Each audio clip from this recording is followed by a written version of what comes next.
July 23, 1952. As the citizens of Cairo slept, the gears of history were turning in absolute silence.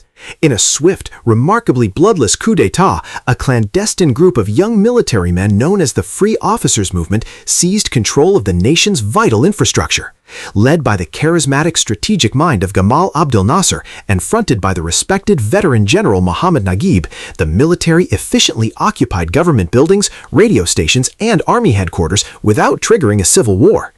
By forcing the immediate abdication of the extravagant King Farouk, who sailed into exile aboard his royal yacht, these young revolutionaries accomplished the unthinkable. They permanently brought an end to centuries of monarchical rule and Muhammad Ali dynasty dominance, effectively tearing down the old feudal order.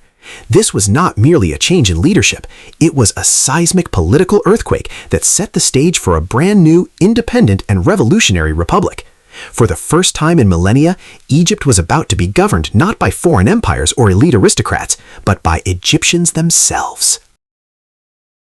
To fully comprehend why the old order collapsed so effortlessly on that July morning, we must analyze why the monarchy had completely lost the support of both the military and the general Egyptian public.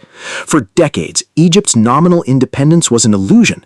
The country remained suffocated by the heavy, humiliating shadow of British colonial influence, with British troops permanently stationed along the vital Suez Canal. King Farouk was increasingly viewed by his people as a weak, corrupt puppet of foreign interests, more concerned with his personal illusory than the sovereignty of his nation. The final straw for the military came in 1948. The devastating disaster of the Arab-Israeli War deeply humiliated the Egyptian officer class.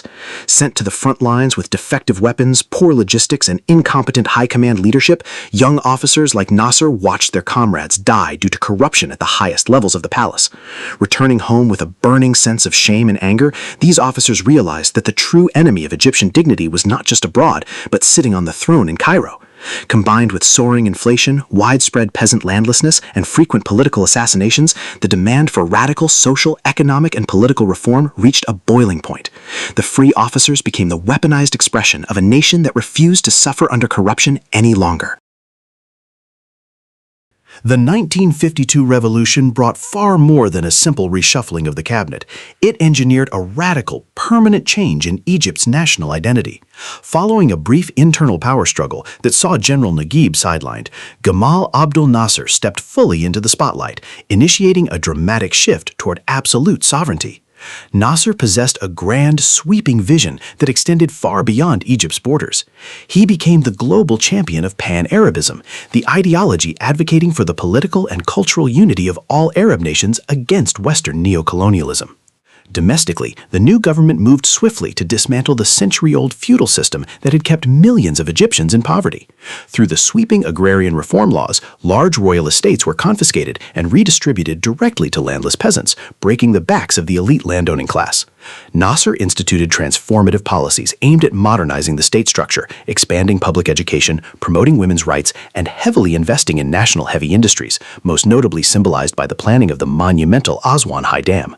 By nationalizing key sectors of the economy, the revolution successfully shifted the state's priorities away from serving a foreign-backed elite and toward actively empowering the long-neglected Egyptian working class. The long-term shockwaves of the 1952 revolution fundamentally altered Egypt's role in the Cold War and forever redrew the global political landscape. By confidently rejecting Western alignment and helping found the non-aligned movement, Nasser's Egypt proved to the world that developing nations could carve out their own independent paths between the United States and the Soviet Union. The nationalization of the Suez Canal in 1956, which successfully resisted a tripartite invasion by Britain, France, and Israel, solidified Egypt as the proud vanguard of anti-colonial resistance across Africa and the Middle East. Within Egypt itself, the events of July 23 serve as the ultimate foundational moment for modern Egyptian politics. It established a robust political identity where the military was viewed not merely as a defense force, but as the primary guardian of the state's sovereignty and progress. However, this legacy is complex. While the revolution brought immense social dignity, pride, and public welfare to millions, it also paved the way for decades of authoritarian governance, a centralized police state, and the suppression of political pluralism. Balancing these achievements against the loss of democratic freedoms remains a central point of passionate debate among historians today. The Egyptian Revolution of 1952 remains an extraordinary, textbook study in the sudden, spectacular collapse of long-established political orders.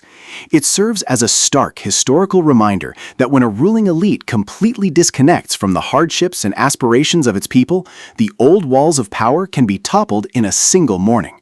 As we look back at the long trajectory of the Middle East over the last century, how do you assess the delicate, complicated balance between military intervention and long-term national stability? Can a military-led revolution truly deliver lasting democratic empowerment to its citizens, or does it inevitably substitute one form of autocracy for another? We want to hear your analytical insights and unique perspectives, so please share your thoughts in the comments section down below. If you found this comprehensive historical breakdown valuable, please hit that like button, share this video with a fellow history buff, and don't forget to subscribe to our channel so you never miss another deep dive into the epic events that have engineered our modern world. Thank you for watching, and we will see you in the next video.